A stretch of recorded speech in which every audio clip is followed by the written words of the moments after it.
I'm married for 10 years, dated 3 before that, we have 2 kids. Her parents are divorced.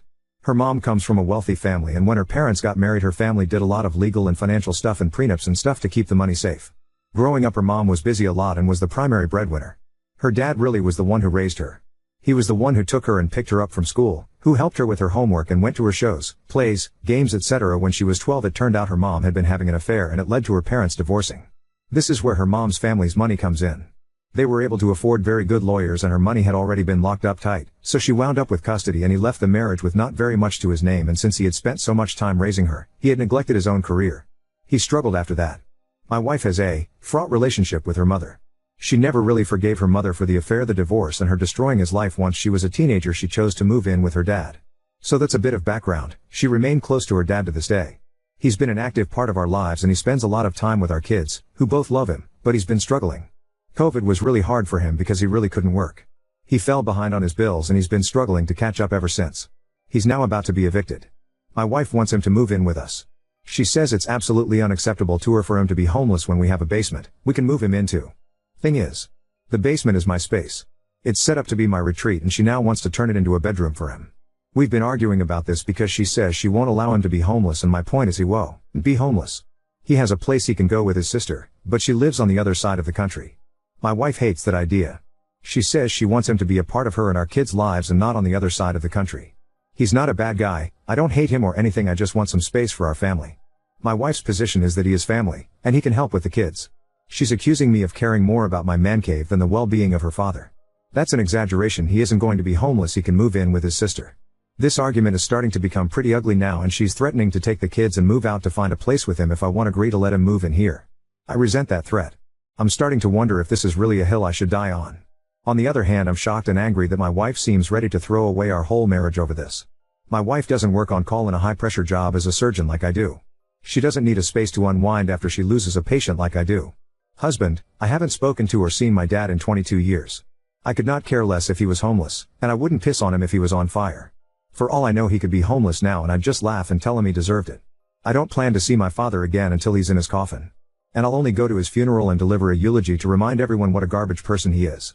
Update 1. Just so everyone knows whose side you're all taking here.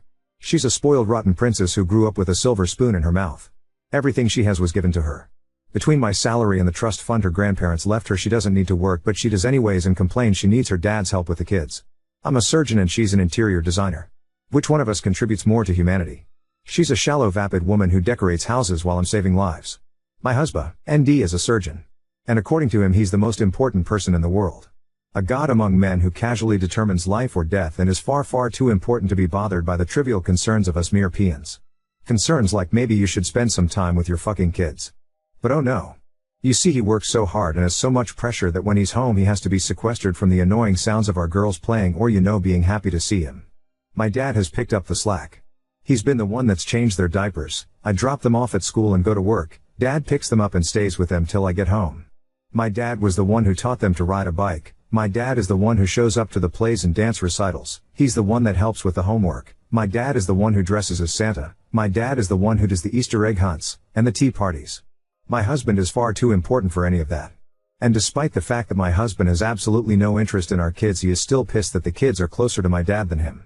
So my dad is now struggling financially. We have the means to help him. But my husband doesn't want to. He'd rather see my dad move to the other side of the country and removed from our kids' lives. I put my foot down and he goes on to Reddit to whine about it. Well, now I'm here too, dear.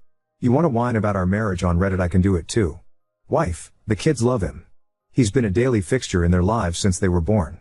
They know him better than they know their father. I'm not a stay-at-home parent. I also have a job. I'm also the only parent in this marriage. Everyone acts like I'm not working full-time too. But I still manage to make time for the kids. I get the kids up and dressed for school. My dad picks them up and stays with them until I get home. Kids get out at 3, I'm home by 6. My dad is there to pick the kids up and stays till I get home. Husband, ND, has no parts in this. Wife, I've heard this before but nothing ever changes. He complains and then tells me he has to go out of state to some medical conference and we'll talk about it later, and we never do. He just text messaged me now. I have surgery, we'll talk about this tonight. Yeah, he always has surgery when we need to talk about this. It's like clockwork. It never fails. Wife, everyone keeps acting like it's all his money. Well, it isn't. I work too, and my family helped us with the house and his medical school debt. I'm done.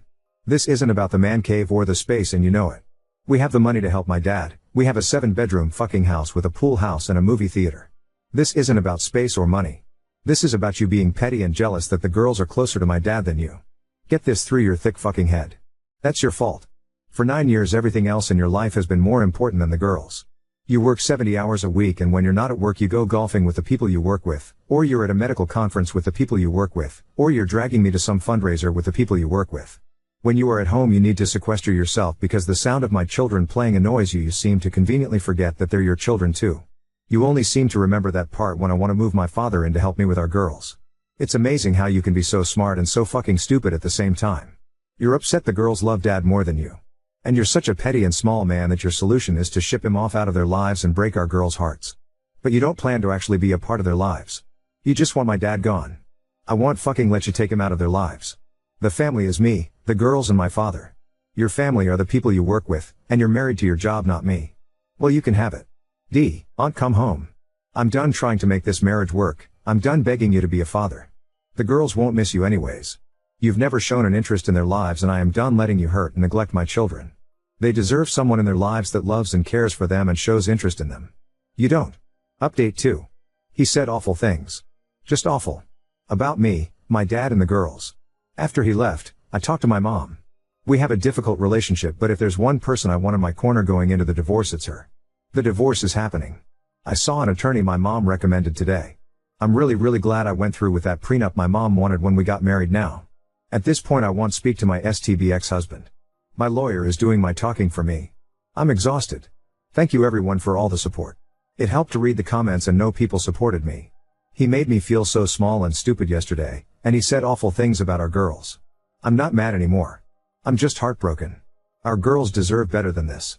I really wanted better for them. I just wanted to have a family and a nice home. Now I'm just going through a divorce like my parents. I never wanted this. I tried so hard to keep this all together so we didn't wind up here. But I failed. When I met him he was in medical school and working as a paramedic. He moved into my apartment and I covered the expenses so he could quit working and focus on medical school full time. He didn't have a problem with me being an interior designer then, and he didn't resent my trust fund when it was paying for our apartment. What was his self-admitted reason for marrying you? You have to understand that this was not about space or money like he claimed. His goal was to get my father out of our lives. My dad leaving our lives was the solution he wanted. Any solution that kept him in our lives he had a problem with. He wasn't like this when we met. And in defense of my mom, for as difficult as things have been with us over the years I don't question that she loves me. We've had our differences and our fights, but when I need her she comes through like she is now and like she did with the wedding, and God bless her for her foresight and having the prenup made. What she did to my dad will never sit right with me, but she's in my corner and right now I'm glad to have both my parents in my corner. I don't want the girls living with someone they are afraid of. It was only tolerable because of how little he was around. I don't think my failure was in having my kids with him. It was in keeping this marriage together and giving him a home and family he actually wanted to come back to. Update 3. Hi everyone. I'm back. My husband is now my ex-husband. Our state you only need 30 days between filing and judgment. We both agreed divorce was best. He moved out New Year's Day and has never been back. My original post sorta went viral. It was reshared on TikTok and on Facebook and our family and friends wound up seeing it. My lawyer recommended I stop posting about the divorce until it was finalized. Well, the divorce is now done. After he moved out we both retained our lawyers and most of the divorce was handled through them. We didn't speak much until we went into final arbitration and signed the agreements to bring to the judge. About a week after I retained my attorney, I had my attorney, his attorney and some movers meet at my house to inventory everything that belonged to him, including in his man cave, pack it up and ship it out to a storage unit his lawyer arranged. I didn't want to give him any reason to come after me for anything. I know people wanted me to nail him to the wall, but I really didn't want a long and bitter divorce. He wanted to go, I wanted him gone, and we both wanted it to happen as soon as possible. Turns out he was offered a job in another state, and he wanted to take and was itching to get out of here. We both had prenups that made the division of assets pretty painless, and he had no problem with giving me full custody and paying child support. I didn't need or ask for spousal support. Honestly, how little he fought for our girls was the part that hurt me the most. The biggest disagreement we had was with the house. My mom stepped up to buy him out of the mortgage payments he put down so that me, the girls and my dad wouldn't have to move. He really wanted this done as fast as he could so he could ride off into the sunset with his affair partner and take his new job. And that's exactly what he did. He got the ending he wanted. Free of me and the kids and free to be the world's best surgeon or whatever. Mom and dad both came through for me in big ways. Mom is a lawyer herself and she had set up the house and my other assets to be protected. She also was the one to get me my lawyer. Dad moved into the pool house and that's where he's going to stay. My dad is going to enjoy his golden years being pop to our girls and dad to me. I'll make sure he won't have to worry about anything. My daughter's 10th birthday was 2 weeks ago. My husband promised her he would fly out for it. I made this party a really big deal. I hired performers, rented a bouncy castle, had all her classmates over, most of my family was there. My mom and dad were able to be in the same place and not fight. We had a really great time. And he never showed up. She got a card from him the day after her party with a lame apology and a $500 gift card. I asked her if she was okay and she shrugged. She had a great time at her party and didn't expect her dad to show. She knows he doesn't love her. That's what she told me. She wasn't really upset about it either. She's 10 years old and already expects him to disappoint her. It breaks my heart. But she's a trooper and she didn't let it stop her from enjoying her day. I realized that for years, I've been trying to make a home for him to come home to, but he's had one foot out the door and I've been holding his hand trying to keep him from going. I finally let go. I'm doing better than I thought I would, to be honest. And the girls are too. I don't really miss him. The girls don't really miss him. I'm not even angry about the affair. She can have him. I'm just disappointed. The shallow vapid woman who decorates houses while he's saving lives, right? Oop, he could just never wrap his head around that. That I wanted to work, that I like my career, that I have relationships with clients and contractors and vendors and an office staff. It was a constant argument with us. There were multiple stressors that broke our marriage. This was a big one. His steady insistence I quit my job, close up my business and stay at home. But, I'm also a lazy, entitled, spoiled rotten princess. So who the fuck knows? Oop, things with my mom are getting better.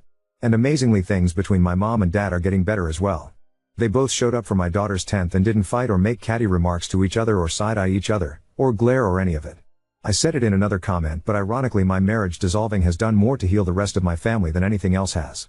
My ex-husband was never a very present father. He's a surgeon and spent most of his time either working or doing something with his coworkers. He was rarely ever home, and when he was, he mostly wanted to be left alone to hang out by himself in his man cave. He didn't like the girls being loud or playful because it disturbed him. Our daughters have always walked on eggshells around them and Hess never taken much of an interest in their lives. So, we just finalized our divorce. He couldn't wait to get out of the marriage. He wanted to be done with this marriage and our kids so he could take a new job in another state and live with his affair partner. I asked for full custody, and he was relieved. He didn't want custody, he didn't fight at all for them.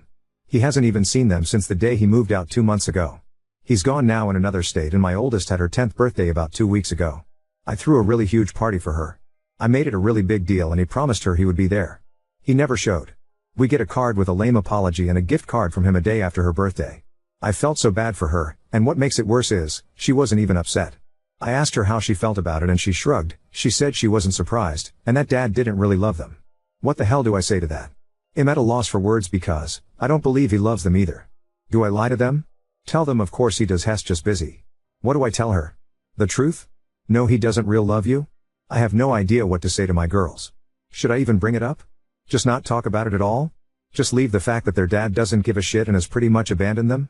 Just carry on as usual, because let's be honest, he hasn't been a part of our lives for a long time. He never really was. Not that much has changed for the girls besides the fact that they don't need to walk on eggshells for the 1 or 2 days a month he was even at home. I just don't know. Both the girls are in therapy now. We all are. Maybe this is something I should bring up there. Now on to second story. Took in my late friend's beloved but aggressive cat, and now it's trapped in my garage, trying to dodge my territorial dog. 2 days ago, a good friend died. I'm not going into specifics. He was old, he was on oxygen, and he could barely move around. One of the few things he had going in his life was his cat, which we'll call Satan for now.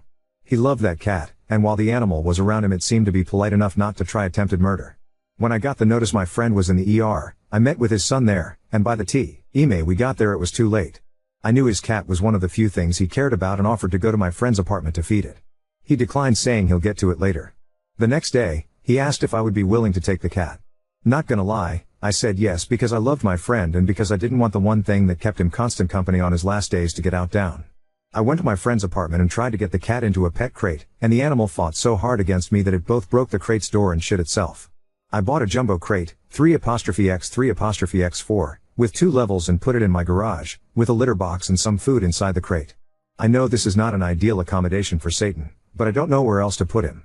My brother-in-law suggested releasing it into the wild. Satan lived its whole life in my friend's apartment and I don't know how it'd fare outside. I have a dog, to boot. A very excitable, very curious, very old, very territorial Jack Russell/Rat Terrier mix. I see no way of letting Satan into the main side of the house without an accident occurring. I can't let Satan roam free in the garage because it 1. Will destroy my brother-in-law's tools. I've seen it go through furniture like a wood chipper. 2. It will go into the attic of the house which has a bunch of loose insulation, and if it shits in there the smell will stay in the rental house forever. And 3. Someone will inevitably leave the garage open where it'll escape. I don't know what to do. Satan's been here less than a day and all I know from it is hissing and defensive shitting. Update 1. After 3 days of keeping Satan in the crate, I realized 2 things. 1. That if I was kidnapped by a random guy coming into my house and brought to a new place, then kept in a cage 24/7, I wouldn't be too friendly either. And 2. That I can't keep a cat in a cage indefinitely and just hope the situation magically improves somehow. Besides, I'm kind of tired of getting my hands fucked with every time I try to feed him. So my wife, the fucking trooper, she, and I decided to make a big compromise and started sleeping in the living room, leaving the cat to be out of the cage completely in my room. The first 3 days, he would either run under my bed or into my closet and stare at me with wide eyes while making low guttural noises. On the 4th day, I decided I would start to talk to it, mainly out of frustration, and start explaining to Satan that although I get it, he needs to chill the fuck out. He seems incredibly confused by this. Eventually this seemed to work, and despite still not wanting to be touched, he stopped growling at me and signaling an imminent attack. That day I learned that cats understand tone like dogs. This talking to him continued throughout the week and drove Satan to come out of the closet or under the bed while I was in the room, but if I moved at all he'd hiss and dart back to cover. Eventually something changed at the start of the 2nd week and Satan started to get on the bed while I was in the room, which led into him getting on top of furniture while I was in the room. All throughout the ordeal I'm looking at cat body language videos to try and understand the animal. Also, I'm the only one feeding him and trying to get him to be okay with me being around while he eats. Somehow, one day I go into the room and, seeing him on the bed, I decide to plop down next to him to see if he'll attack me. He moves slowly, but doesn't attack. I look away from him, lean back and stay there for a while, pretending like this is not a terrible inconvenience for either of us. Satan obliged me and played along. Moving into the 3rd week, I can sit in the bed and lay next to Satan and he shows no signs of aggression, so I try my next move, putting one of my extremities right next to him. I do this many times a day, acting like it's not a big deal, and eventually while laying next to him, I ch him with my knee. I figured if he goes into attack mode, I'd rather have the sweet protection of thick denim. Satan immediately protests but doesn't move away, so midweek I try to touch him with my arm and to my surprise he's okay with that too. By this point I've also made a habit of cleaning his box and opening the blinds for him in the morning so he'll be able to look out the window. I slow blink before leaving to work and he slow blinks back. Before I knew it, it was the 4th week and Satan's letting me pet him for short periods of time and only certain parts of his back, before hissing or lightly swatting, as opposed to the vicious war crimes he was trying to pull off initially. It's the middle of the 4th week and at this point, we've built enough of a tacit communication that I feel comfortable fully petting him, talking to him, and letting him walk around the house while my dog's out on a walk. At this point, I come in the room every day in the morning to change and talk to Satan, and he talks back and demands to be petted by me. On my off days, I go in the room and he'll follow me around. By the end of the 4th week, I play with Satan and he lets me pick him up. I finally realize he was actually a very sweet, super scared kitty that needed to feel safe and be given space, and furthermore everything negative that happened was my fault for not understanding him and pressuring him. By then, I already feel he's social enough that I can offer him around, but just for good measure I keep him for one more, 5th week, which was enough for me to bond with him and feel bad about giving him away. My wife and I discuss whether or not to keep him, but my dog, who's named after a Mexican narco, but that's a different story, ends up going after a cat when we're walking him. It was dark, and getting hurt, which ends that line of thinking. The week went by smoothly, and I managed to get his medical records from my friend's family and the hospital Satan was Ken too.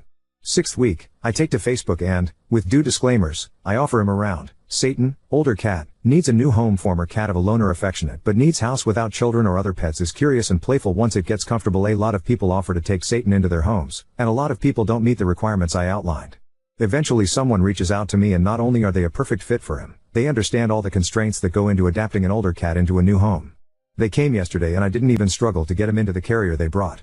I went into their home today to take some of Satan's playthings as well as some food I had left over, and although he was hiding under the bed and marooned, he peeked out on the halfway while my wife and I talked to his new owners. I stress to these people that if they have any big issues with him he's 100% returnable, but, unlike me, this isn't their first adopted cat. We promised to keep in touch, and I came back and cleaned up my room to sleep in it. One of my knuckles is fucked forever, and I will absolutely never have a cat ever again, but it was a great experience nonetheless. The fucking end, I hope.